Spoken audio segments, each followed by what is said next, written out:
Bismillah. Assalamualaikum warahmatullahi wabarakatuh. Alhamdulillah alladzi bi ni'matihi tatimmus shalihat. Asyhadu an la ilaha illallah wahdahu la syarika lah wa asyhadu anna Muhammadan abduhu wa rasuluh la nabiyya ba'da. Ya ayyuhalladzina amanu ittaqullaha haqqa tuqatih wa la tamutunna illa wa antum muslimun. Amma ba'du, fa inna asdaqal hadisi kitabullah wa khairal hadi hadi Muhammadin sallallahu alaihi wasallam wa syarral umuri muhdatsatuha wa kullu muhdatsatin bid'ah wa kullu bid'atin dhalalah wa kullu dhalalatin finnar. Ikhwan wa akhwati fillah, bapak-bapak, ibu-ibu, kaum muslimin dan muslimah, jamaah salat subuh Masjid As-Salam yang semoga dimuliakan oleh Allah Subhanahu wa ta'ala. Tidak ada kata yang patut kita ucapkan di pagi hari ini selain rasa syukur kita kepada Allah Subhanahu wa ta'ala atas segala karunia nikmat yang telah Allah berikan kepada kita. Di antara kenikmatan-kenikmatan tersebut yang kita rasakan pada pagi hari ini adalah nikmat diberikannya kita kemudahan dan kesempatan untuk melaksanakan amalan ketaatan kepada Allah Subhanahu wa ta'ala. Dan di antara amalan ketaatan tersebut yang kita lakukan di pagi hari ini adalah diawali dengan sholat subuh berjamaah, dilanjutkan dengan talabul ilmi, dan berakhir dengan melaksanakan salah satu sunnah Nabi, yaitu salat sunnah isya. Semoga rangkaian amal ibadah yang kita lakukan pada pagi hari ini semuanya tercatat di sisi Allah sebagai pemberat timbangan amal kebajikan kita kelak di yaumil qiyamah. Bapak ibu kaum muslimin dan muslimah rahimani wa rahimakumullah, sebelum kami melanjutkan materi pada pagi hari ini, maka dari hati yang paling dalam kami memohon maaf kepada para jamaah apabila kajian kita di pagi hari ini terasa tidak nyaman di telinga Bapak Ibu sekalian. Karena alhamdulillah sudah hampir 2 bulan ini kami mendapatkan nikmat sakit pada pita suara kami, sehingga kemarin sudah dilakukan endoskopi FOL di Dr. Stomo dan ada sesuatu pada pita suara kami. Mudah-mudahan tidak mengurangi kekhusyuan kita pada kajian kita di pagi hari ini. Bapak Ibu kaum muslimin dan muslimah rahimani wa rahimakumullah, kita lanjutkan pembahasan kita. Terakhir pertemuan kita adalah di bulan Desember 2022. Materi pada saat itu membahas tentang adab menyebarluaskan salam. Adab menyebarluaskan salam. Pembahasannya tetap di Ahad pekan ketiga selalu ensiklopedi adab. dan materinya tentang adab menyebarluaskan salam. Dari beberapa poin yang sudah kami sampaikan, nampaknya masih tersisa beberapa poin juga. Sekedar mereview dari apa yang sudah kami sampaikan, poin-poin yang sudah kita bahas pada bulan Desember yang lalu, diantaranya adab menyebarluaskan salam adalah yang pertama, Bapak Ibu, jadilah orang yang pertama memulai mengucapkan salam. Disunahkan bagi kita memulai mengucapkan salam. Sebagaimana Nabi bersabda, "Inna awlan nasi billahi man bada'ahu bisalam." Orang yang lebih utama di sisi Allah, sesungguhnya orang yang paling utama di sisi Allah adalah orang yang memulai mengucapkan salam. Ini yang pertama. Yang kedua, disunahkan menjawab salam dengan jawaban yang lebih baik, Bapak Ibu. Sebagaimana Allah berfirman, waktu itu ayatnya sudah kita bacakan, surat An-Nisa, surat yang keempat, ayat 86.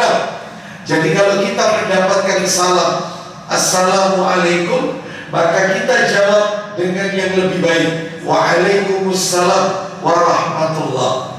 Apabila kita mendapatkan salam, Assalamualaikum warahmatullah, kita jawab yang lebih sempurna lagi, Waalaikumsalam warahmatullahi wabarakatuh. Apabila kita mendapatkan salam yang sempurna, Assalamualaikum warahmatullahi wabarakatuh, maka disunahkan.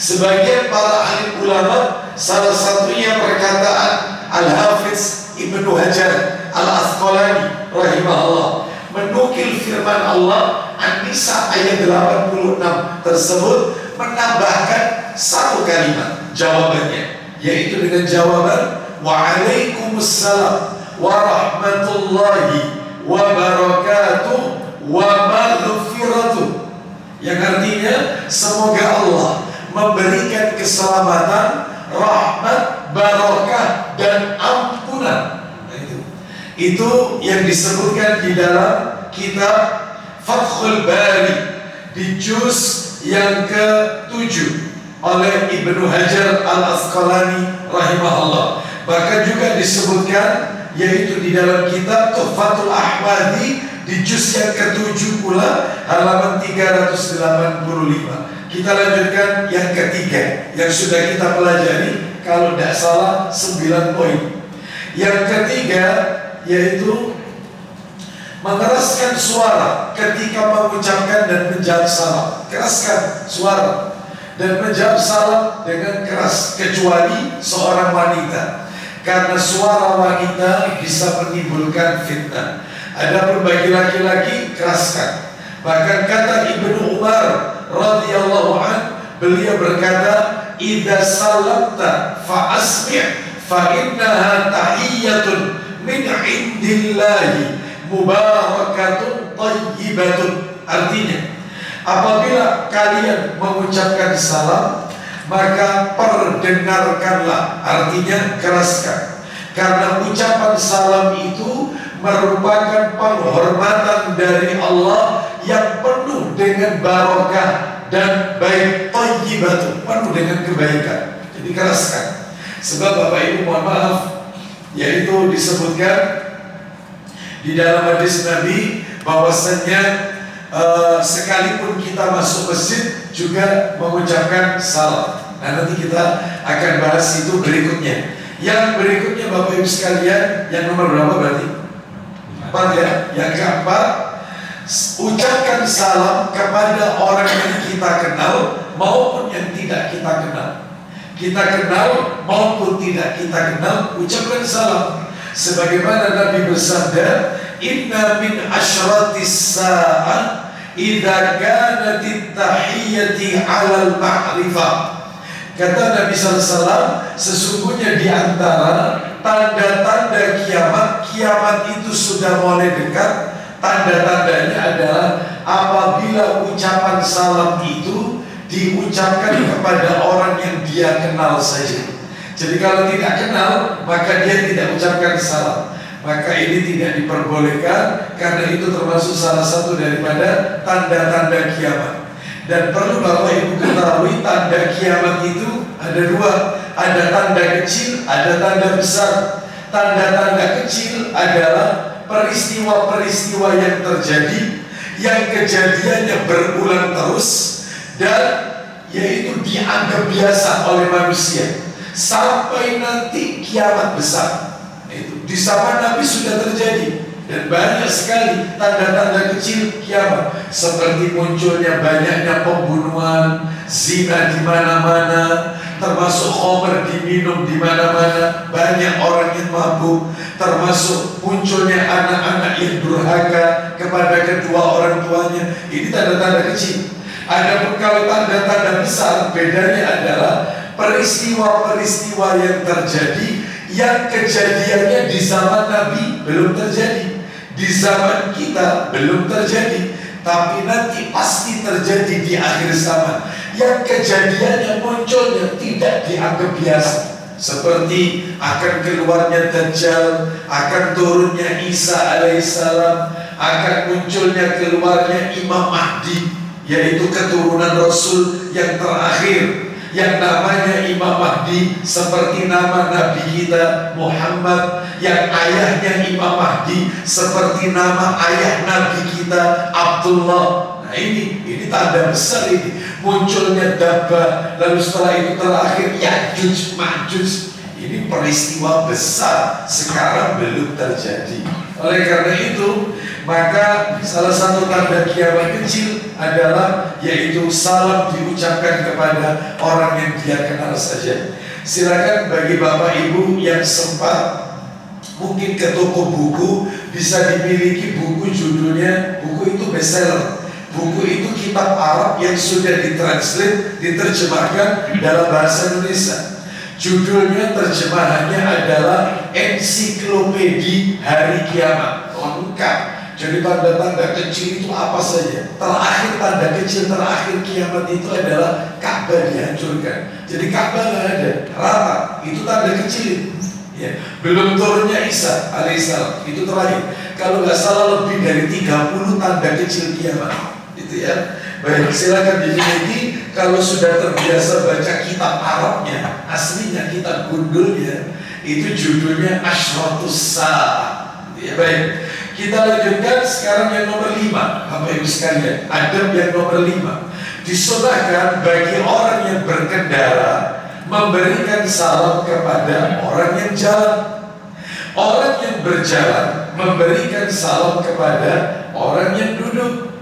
Dan orang yang jumlahnya banyak memberikan salam kepada orang yang jumlahnya sedikit. Anak muda menyampaikan salam kepada yang lebih tua, itu adabnya. Dan waktu itu sudah kita baca, bahkan hadisnya waktu itu dibaca oleh Pak Chandra waktu itu, riwayat Muslim.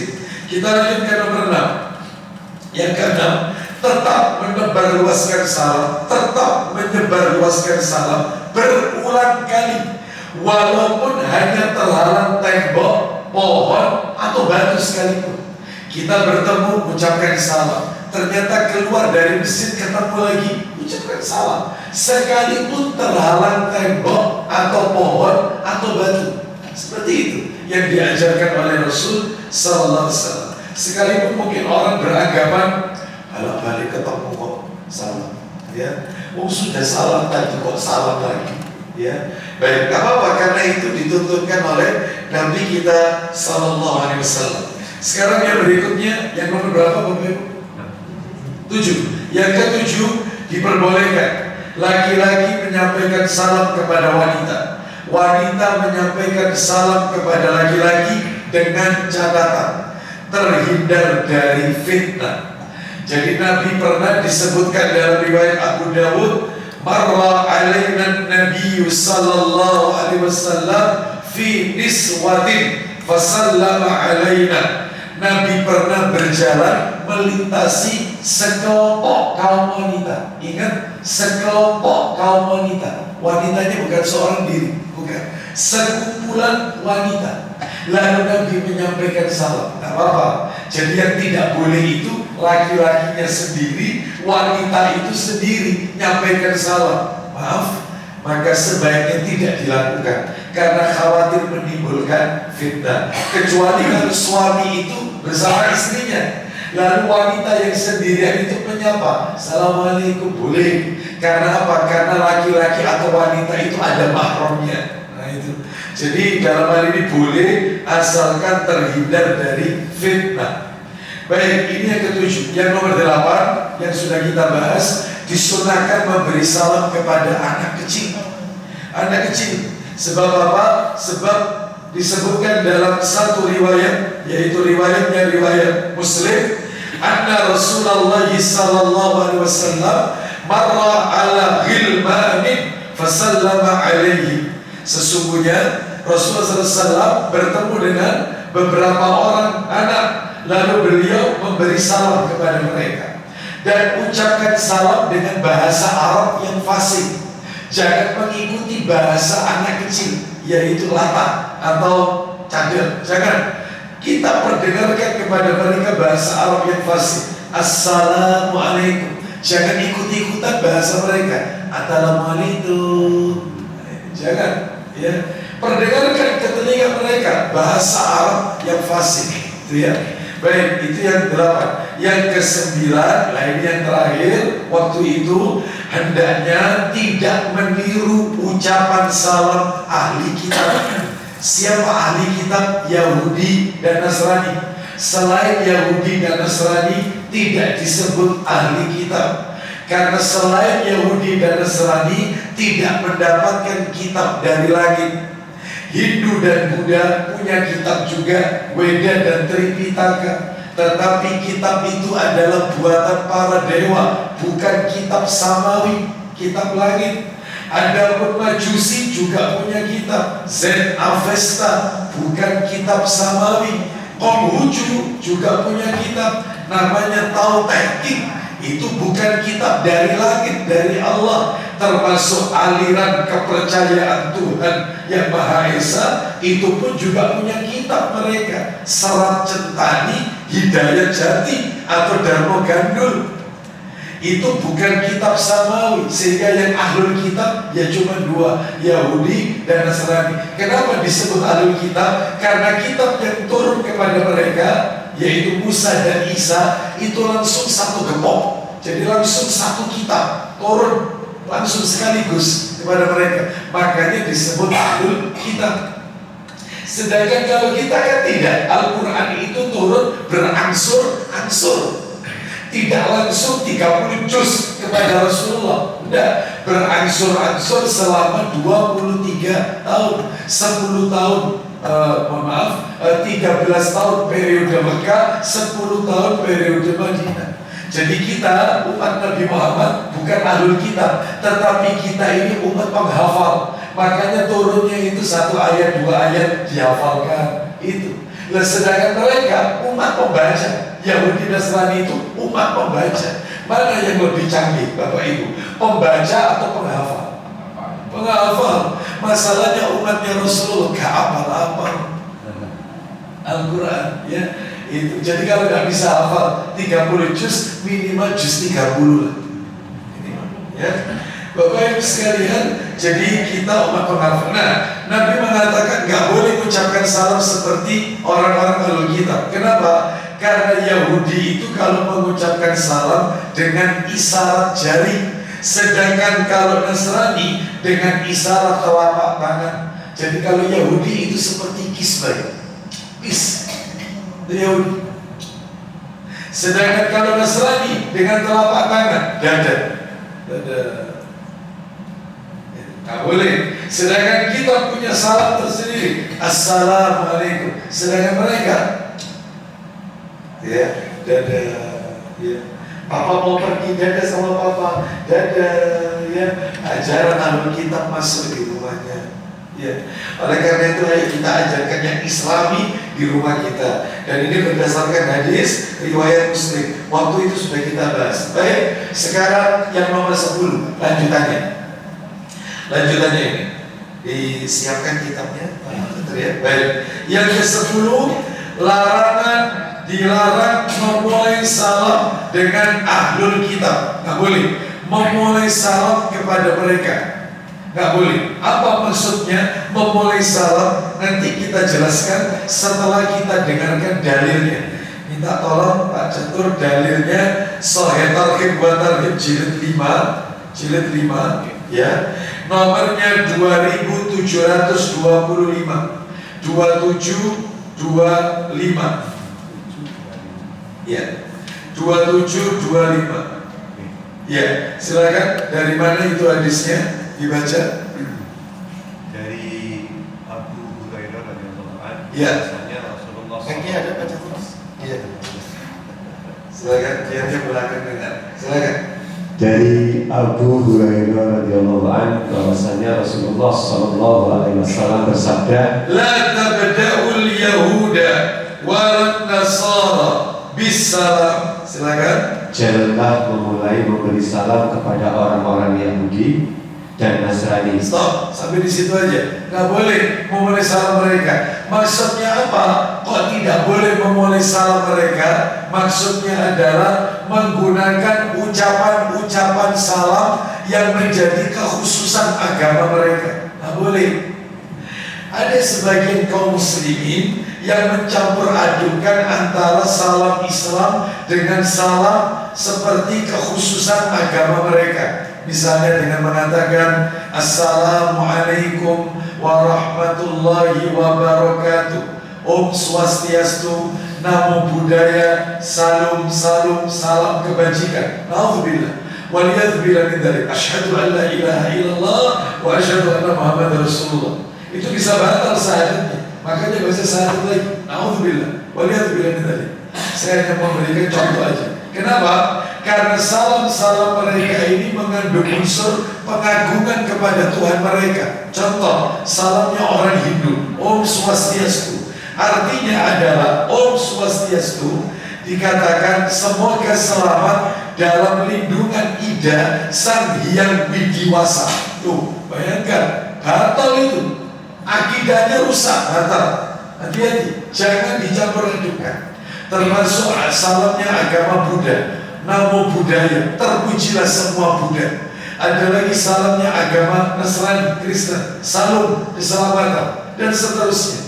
Maka cukup bagi kita kaum muslimin, Assalamualaikum. Lah kalau misalnya komunitasnya itu ada non muslim juga, Ustaz. Seperti misalnya kita menjadi ulil amri di sebuah daerah, entah RT, entah RW, dan diminta untuk memberikan sambutan, maka tentunya kita mengawalinya dengan salam. Apa yang harus kami lakukan? Padahal di situ ada muslim, ada non muslim. Maka kata para alim ulama, ucapkan salam Islam, kita tujukan untuk yang muslim. Selain Islam yang non muslim, kita sampaikan salam secara umum. Contoh, Assalamualaikum warahmatullahi wabarakatuh. Selamat sore kami sampaikan kepada para tamu undangan. Selamat siang, selamat pagi, selamat sore, selamat petang. Boleh. Tidak ada unsur pengagungan Tuhan. Tidak ada. Boleh.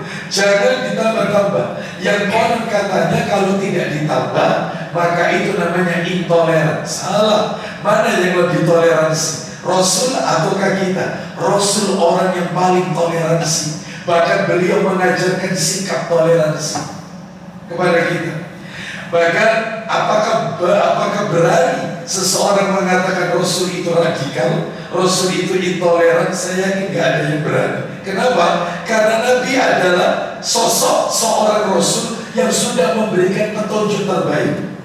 Contoh, Bapak Ibu kalau sempat membaca surat Al-Kafirun, Qul ya ayyuhal kafirun, itu kan diakhiri kalimatnya lakum dinukum waliyadin.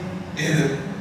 Bapak Ibu sekalian, ayat itu turun, surat itu turun, pasti ada kronologisnya. Ternyata saya bacakan kronologis surat itu turun, ayat itu turun, surat Al-Kafirun turun ada sebabnya. Sebabnya apa? Begini sebabnya. Disebutkan di dalam riwayat yaitu Imam Ahmad bahwasanya ada 4 orang tokoh kafir Quraisy, 4 penolak gembong kafir Quraisy menemui Rasulullah.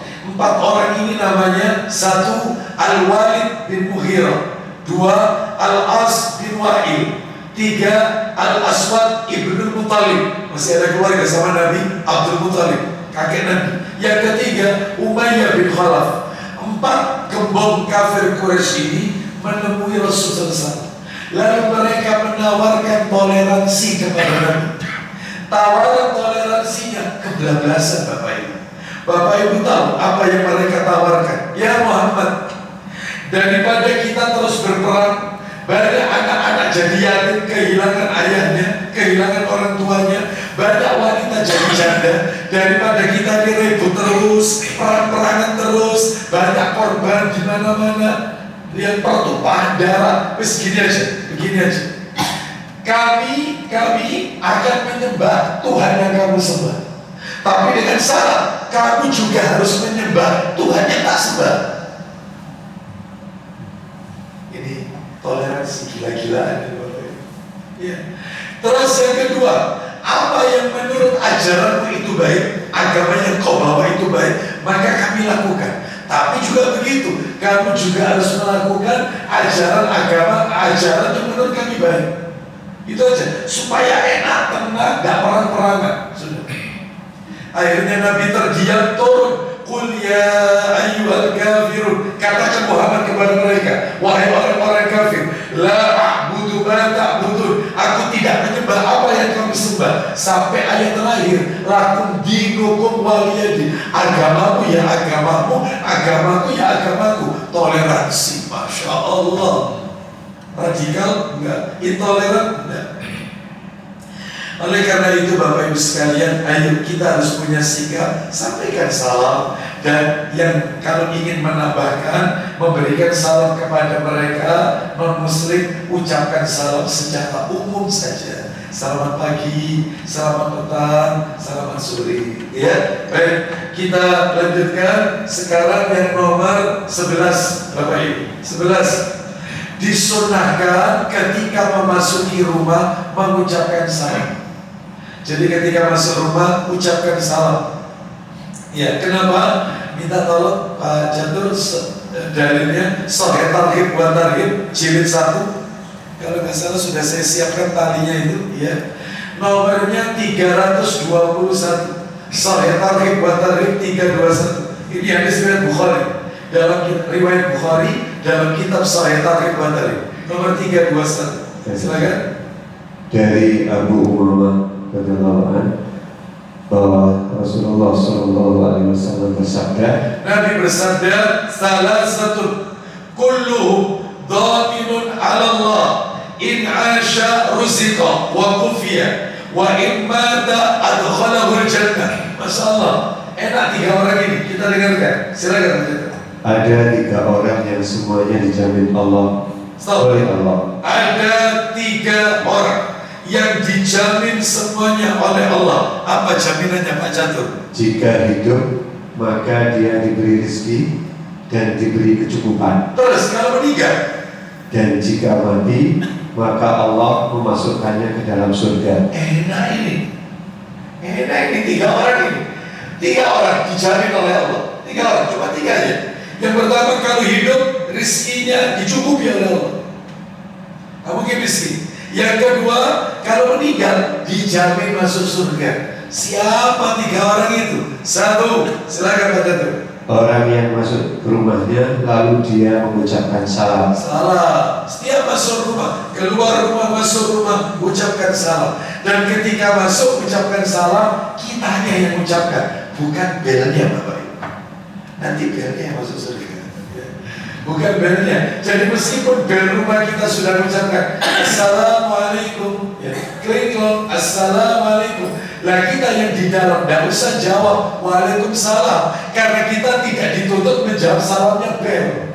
Kita itu dituntut menjawab salamnya orang. Ya, makanya panjenengan yang punya burung beo, yang pintar, Ya, dikit-dikit Assalamualaikum. Maka Anda tidak perlu Waalaikumsalam.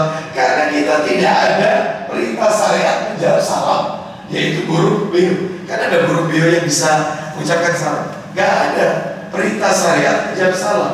Jadi kita tetap keluar, dan kita sebagai tamu ucapkan salam lagi. Assalamualaikum, waalaikumsalam warahmatullah.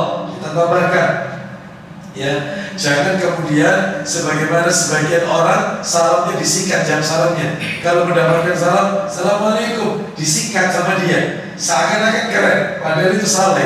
Dia menjawab waalaikumsalam warahmat, waalaikumsalam warahmat. Dia tidak melibatkan nama Allah.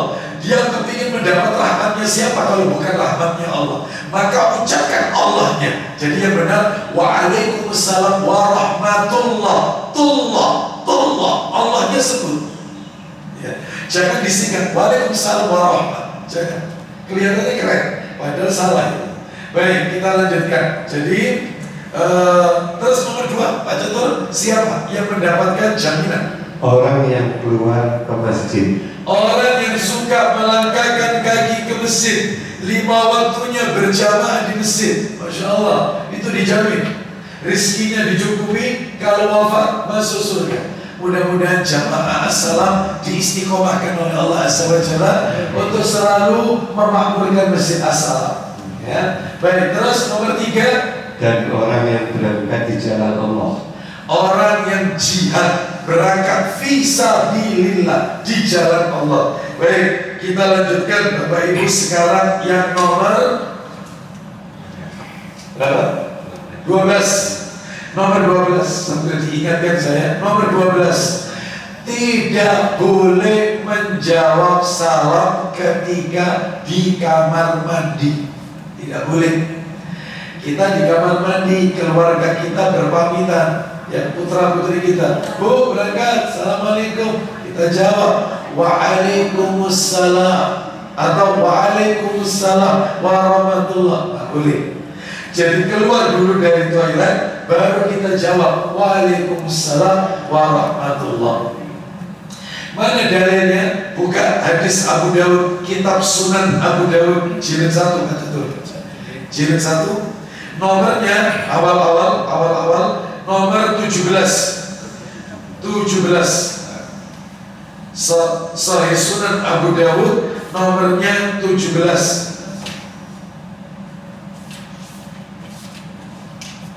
Ya kamu?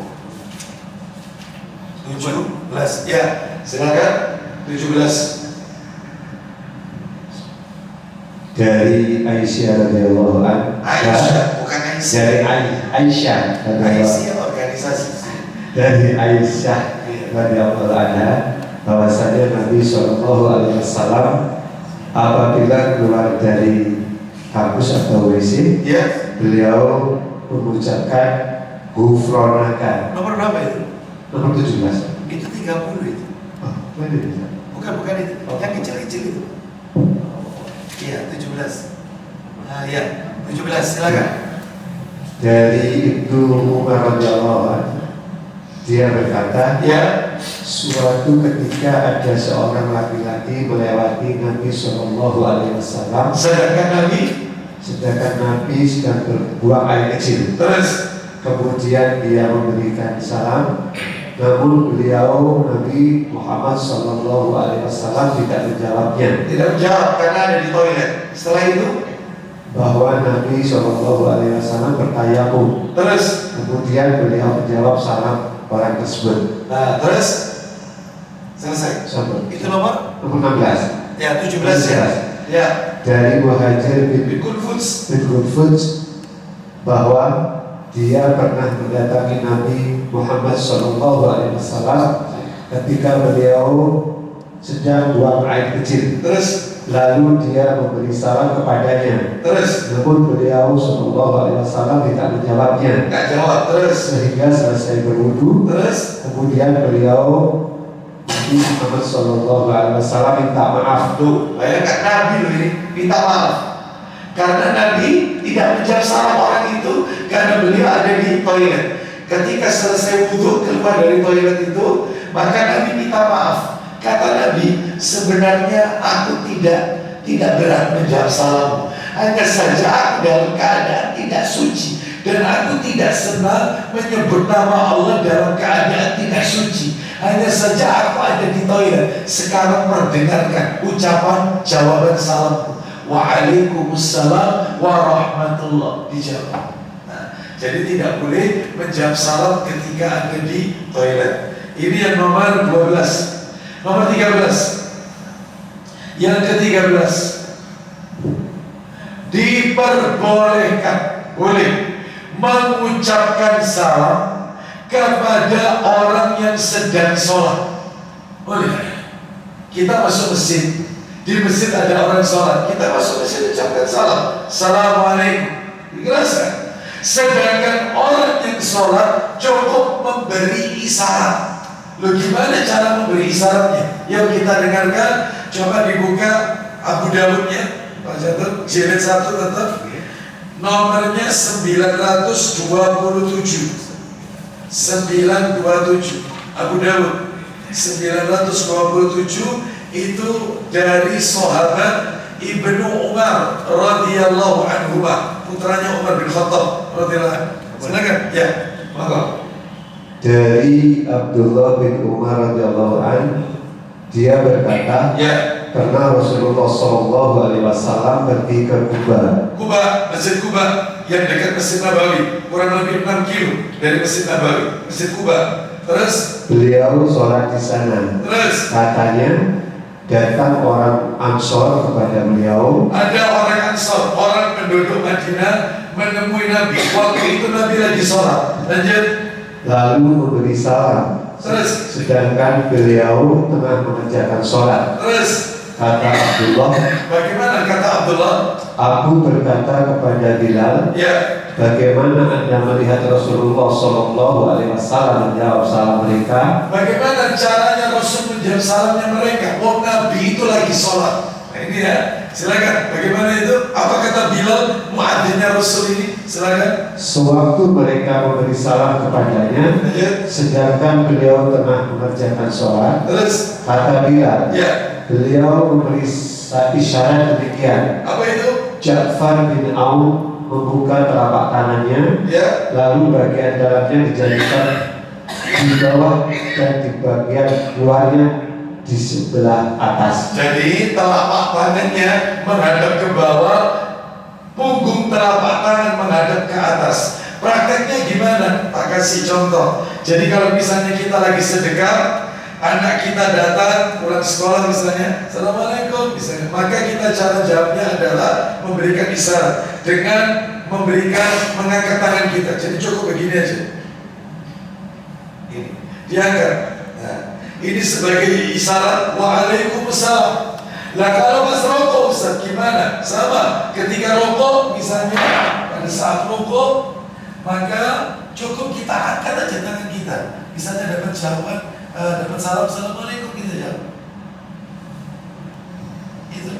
Nanti setelah sholat gak perlu dijawab waalaikumsalam, gak perlu, karena mengangkat tangan ini sudah jawaban waalaikumsalam. Itu isyarat. Nah kalau pas sujud, bagaimana? Ya sama saja, tinggal diangkat gini. Itu aja. Seperti ini. Kan kita sujud, meletakkan cuma diangkat gini aja. Itu sebagai isyarat waalaikumsalam. Bisa dipahami di sini ya? Nah, baik. Jadi disunahkan, meskipun ada orang sholat, kita ucapkan salam. Boleh. Dan itu tidak membatalkan sholat kita, tidak mengurangi pahala sholat kita, karena Nabi adalah sebaik-baik pemberi contoh kepada kita. Baik, itu nomor 13. Sekarang nomor 14 adalah sunnah sebelum berjabatan tangan dengan memulai salam. Jadi misalnya saya dengan Pak Catur nih, ketemu nih, sunnahnya adalah Assalamualaikum, Waalaikumsalam. baru kemudian berjabatan tangan. Itu sunnahnya. Jadi bukan seperti ini, Assalamualaikum. Itu bukan. Sunnahnya itu salam dulu, kemudian berjabatan tangan. Mana dalilnya? Silakan dibuka kitabnya. Sahih Targhib wa Tarhib jilid 5, nomornya 2720. 2720. Kita dengarkan. Innal mu'mina idza laqiyal mu'min fasallama alaihi wa akhadha biyadihi fasafahahu. Nah, itu ya. Silakan baca. Dari Hudzaifah bin Al-Zaman radhiyallahu anhu, dari Nabi Muhammad sallallahu alaihi wasallam bersabda, Ya. sesungguhnya seorang mukmin bila berjumpa mukmin yang lain, Mukmin berjumpa dengan mukmin yang lain, terus kemudian lalu dia memberikan salam mengucapkan salam dulu, setelah itu dan mengambil tangannya, terus lalu berjabatan tangan dengannya. oh, berarti salam dulu baru meraih tangannya. Dan tidak perlu kaku Bapak Ibu. Kalau ketemu, salam Assalamualaikum. Baru salam. Ya, kalian mana? Ya, keliru. Kau usah kaku ya, biasa aja. Assalamualaikum, salam Pak, sehat Pak. Assalamualaikum, salam Bu. Ya, sesama wanita, sama ibu-ibu. Ya, baik. Terus pahalanya gimana? Pahalanya orang itu kalau bertemu mengucapkan salam lalu berjabatan tangan, kata Nabi, tanasarat khataya huma kama yatanasaru warakus syajar. Pahalanya apa Pak Jatuh? Maka akan gugur kesalahan keduanya sebagaimana dedaunan pohon berguguran. Semua dosa-dosanya berguguran dua orang itu. Sebagaimana yaitu daun berguguran dari rantingnya. Jadi orang salaman tangan itu penggugur dosa. Itu makanya banyak salaman tangan. Ya, nanti. Ya, nanti setelah taklid ya, bukan sekarang. Jadi itu tadi nomor berapa? 13 ya. 13 sunnah berjabatan tangan dengan memulai salam lebih dahulu. Ya, 14. Nah ini tinggal dikit lagi. 14. Ucapkan salam ketika ziarah kubur. Jadi kalau ziarah kubur ada salamnya. Sebagaimana pernah saya sampaikan beberapa waktu yang lalu, ada ziarah kubur di masjid ini juga. Nabi mengajarkan dalam riwayat Ibnu Majah, saya kitabnya tidak saya bawa ini, Ibnu Majah nomor 1547. Nabi mengajarkan, Assalamualaikum ahlan diyari minal mu'minina wal muslimina wa inna insya'allahu bikum lahikun.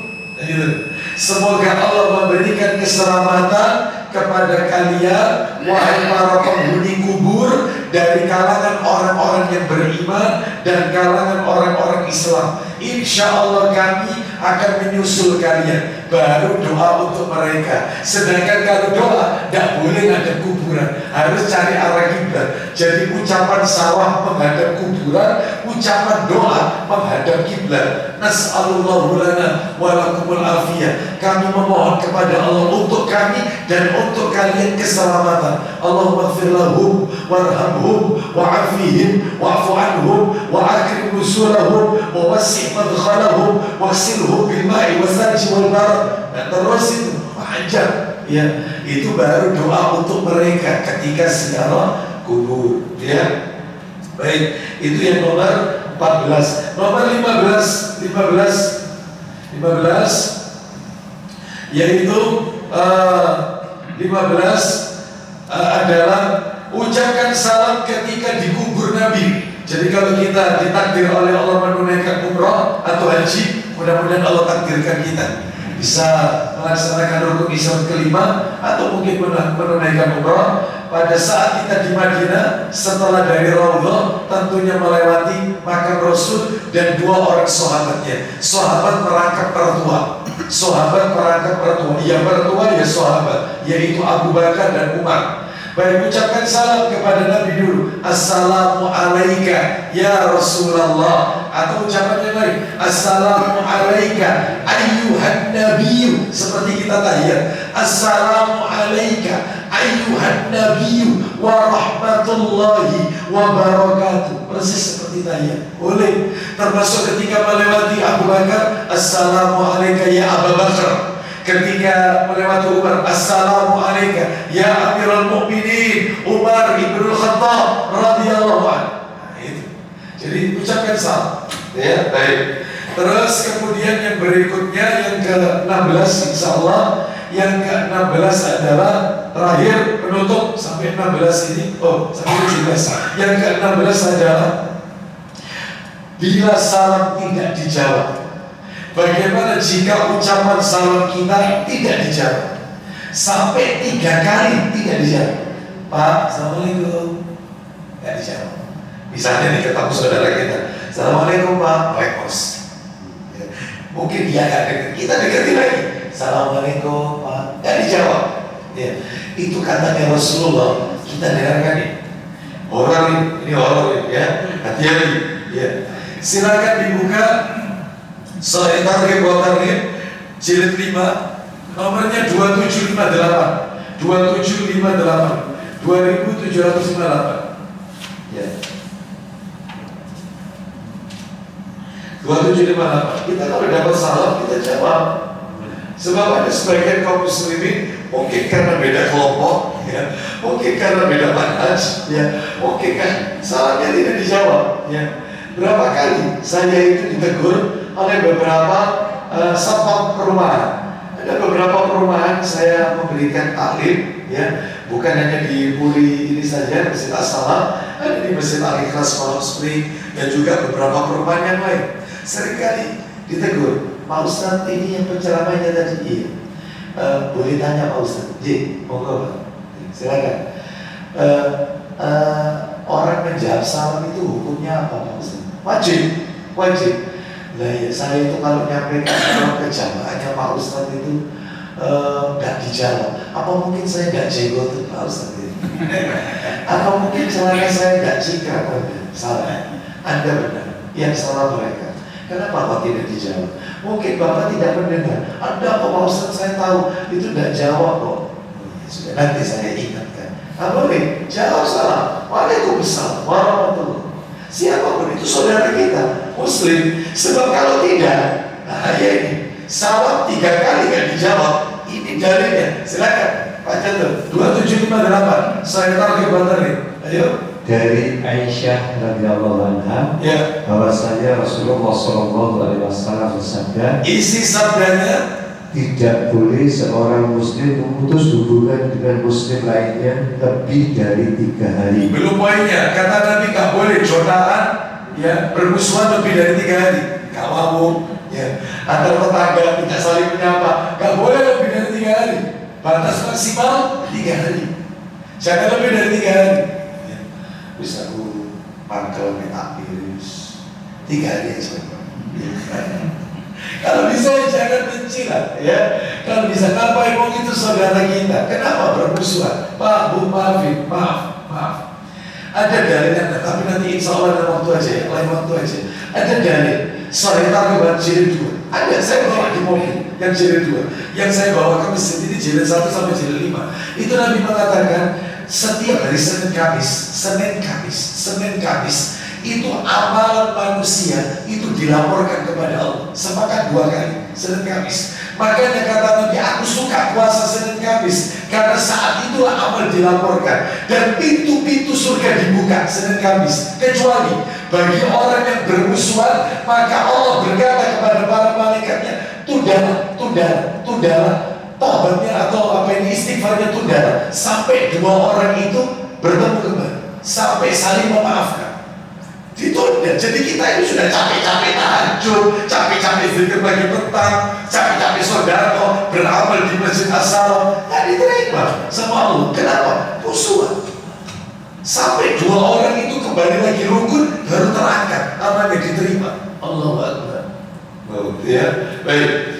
Kita dengarkan ini. Tidak boleh bermusuhan, tidak saling menyapa lebih dari 3 hari. Lanjut Pak Jatuh, teruskan. Namun semuanya itu dia tidak membalasnya. Loh, dari mana? Kok dipotong? Jangan dipotong. Sudah. Saya lagi. Iya, ada yang dikorupsi di sini. Silakan, ulang lagi. Tidak boleh seorang muslim memutus hubungan dengan muslim lainnya lebih dari 3 hari. Terus. Oh ya, maaf ya. Iya. Apabila berjumpa dengannya, Nah, ini dipotong tadi. Apabila berjumpa dengannya, terus.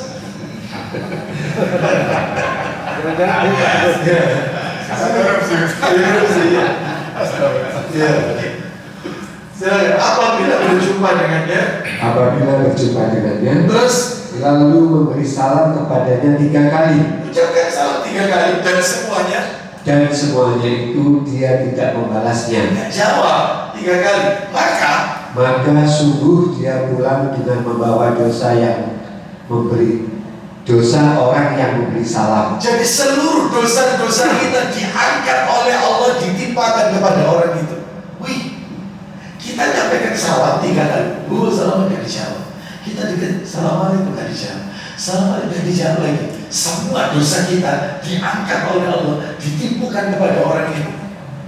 Wih, sering kayak gitu. Iya. Tapi nggak usah bapak-bapak kemudian berkata, itu bukan. Nggak usah, ini baik dosa lagi kayak gini. Yang ikhlas saja.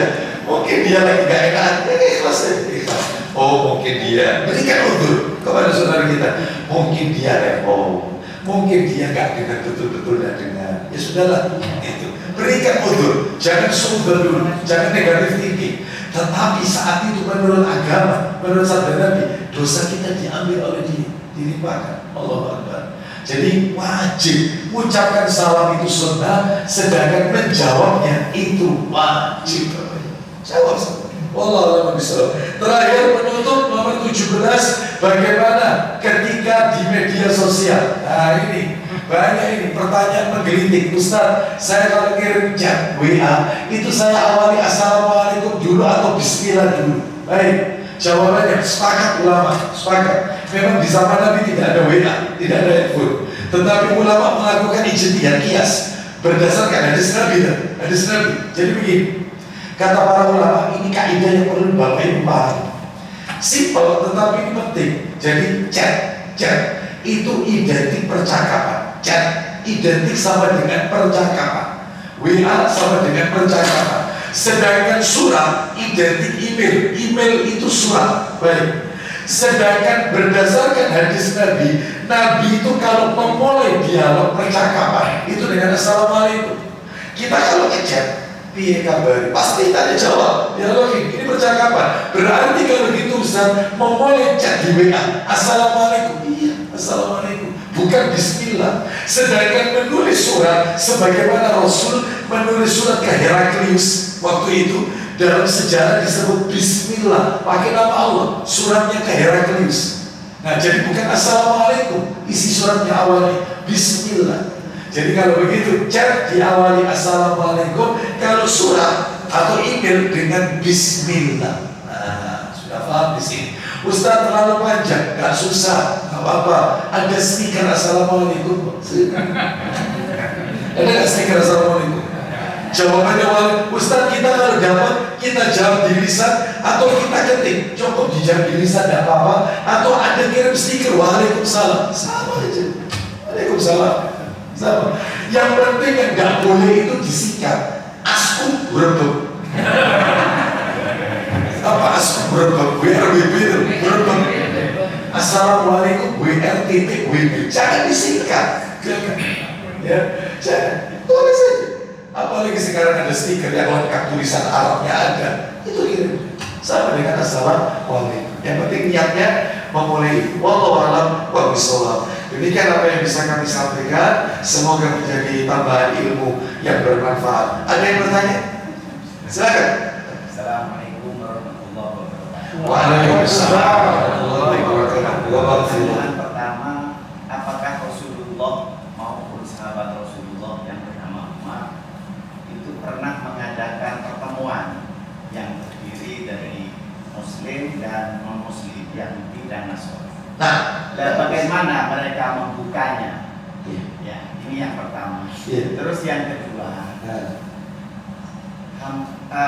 di negara kita seorang kepala negara, kepala daerah, malah ormas Islam terbesar itu menyampaikan apa yang disampaikan toleransi tadi, Ustaz.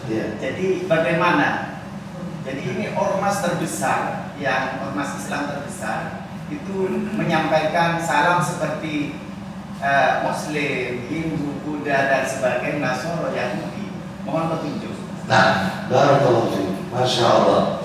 Pertanyaan beliau adalah bagus. Nomor satu adalah apakah ada dalam sejarah sahabat Nabi itu bertemu dengan mereka yang non-muslim, ahlul kitab dan yang lainnya, lalu ucapan salam kepada mereka ini bagaimana? Ada ternyata riwayatnya, Bapak Ibu. Maka ini saya sampaikan, yaitu hadisnya riwayatnya adalah riwayat An-Nasai dalam kitab Sunan An-Nasai. Sunan An-Nasai. Jadi di situ disebutkan, Bapak Ibu sekalian, rahimani wa rahimakumullah, pernah Nabi Sallallahu Alaihi Wasallam melintasi beberapa orang sahabat yang ternyata para sahabat itu di samping kanan kiri mereka ada yang non muslim banyak. Nabi lewat. Ternyata di situ bukan hanya sahabat Nabi, dan itu sahabatnya tidak disebut, bukan Abu Bakar, tapi sahabat Nabi, Muslim, ya, sahabat Nabi. Dan di situ ada yang non Muslim. Ternyata Nabi cukup mengucapkan Assalamualaikum kepada mereka tanpa menyertakan salam yang menjadi tradisi ahlul kitab. Jadi cukup sah. Kenapa? Karena di situ adalah mayoritas, yaitu sahabat Nabi, meskipun ada di antaranya adalah yang non-muslim. Oleh karena itu, maka dalam hari ini, bagaimana dengan kondisi kita sebagai seorang muslim? Tunjukkan ciri khas seorang muslim, sampaikan salam Islam, dan kita boleh menyampaikan greetings, ucapan salam kepada non-muslim dengan ucapan yang umum maknanya. Selamat pagi, selamat sore, selamat petang, boleh seperti itu. Adapun kalau tadi beliau bertanya, bagaimana kalau di negeri kita ada ormas Islam yang melakukan itu, yang kita ikuti petunjuk Rasul Sallallahu Alaihi Wasallam. Itu aja, ya. Ittiba Rasul, gitu ya. Bukan ittiba kepada orang tertentu, individu tertentu, kelompok tertentu. Kenapa? Karena yang kita ikuti adalah Al-Quran dan Sunnah Nabi Sallallahu Alaihi Wasallam. Ya, silakan ditanyakan kepada mereka, ada nggak Nabi mengajarkan mencampur adukan seperti itu? Ditanyakan aja. Wallahu a'lam bishawab. Ya, baik, yang lain ada? Tidak ada. Baik, kita tutup dengan kau ada. Assalamualaikum. Oh, silakan Pak. Assalamualaikum. Waalaikumsalam. Mana berjabat tangan kan? Berjabat tangan. Ketika kita salam setelah sholat, biasa tradisi atau tidak tahu saya di antara jamaah itu langsung menjabat salam. Apa kita boleh menerima salamnya atau kita diam saja? Karena itu kan ibadah kan? Barakallahu fiik. Bagaimana hukum berjabatan tangan setelah sholat? Ya, atau bagi kita yang sudah mengetahui, ya, terus bagaimana? Apakah kita menjabat tangan saudara kita setelah sholat? Jadi yang pertama, sholat ini adalah bagian dari ibadah di dalam Islam. Ibadah. Sholat itu ibadah. Dan yang namanya ibadah itu harus tauqif. Apa itu tauqif? Mengikuti petunjuk Allah dan Rasul Sallallahu Alaihi Wasallam. Apalagi Nabi sudah bersabda 14 abad yang silam. Coba dibuka Pak Catur, Sahih Muslimnya 1701, Sahih Muslim dari Aisyah radhiyallahu anha, posisinya sebelah kanan tempatnya. Nabi mengatakan, man amila amalan laisa lau, ya silakan. 1701 dari Aisyah. Dari Aisyah radhiyallahu anha, katanya Rasulullah Shallallahu Alaihi Wasallam bersabda, siapa yang mengamalkan suatu amal ibadah, siapa yang mengamalkan suatu amal ibadah yang tidak pernah kami lakukan, maka amalnya itu ditolak. Amalnya tertolak. Berarti ibadah itu harus mengikuti petunjuk Rasul. Pertanyaannya, adakah petunjuk Rasul setelah salam berjabatan tangan? Maka berdasarkan yang kami pelajari dari kitab-kitab ensiklopedia sholat dan seterusnya, tidak ada. Sehingga setelah salam itu adalah berzikir, bukan berdoa, zikir. Adapun setelah zikir kita berjabatan tangan, boleh, tidak mengapa. Yang tidak boleh itu adalah setelah salam, artinya tidak ada petunjuk ya, tidak ada petunjuk dari Rasulullah. Setelah salam langsung berjabatan tangan. Pertanyaannya, saya sudah tahu Ustaz, tapi saudara kita mengulurkan tangannya kepada kita, apakah harus kita jabat? Iya, kita jabat. Iya, yang menjadi poin itu jangan memulai. Tapi kalau mereka mengulurkan saudara kita tangannya kepada kita jawab seperti itu. Ya, jangan kemudian kita katakan benar gak ada petunjuk dari soal muslim sendiri jangan. Kita sampaikan, ya kita aja nggak apa-apa. Ya, kita lanjutkan zikir kita. Yang penting kita tidak memulai karena memang tidak ada petunjuk dari Nabi SAW. Wallahu a'lam bishawab. Nah, itu saja kita tutup dengan kafaratul majelis. Wassallallahu ala nabiyyina wa ala alihi wa sahbihi wa sallam. Subhanakallahumma wa bihamdika asyhadu an la ilaha illa anta astaghfiruka wa atubu ilaik. Wa akhiru da'wana alhamdulillahi rabbil alamin. Assalamualaikum warahmatullahi wabarakatuh. Waalaikumsalam warahmatullahi wabarakatuh.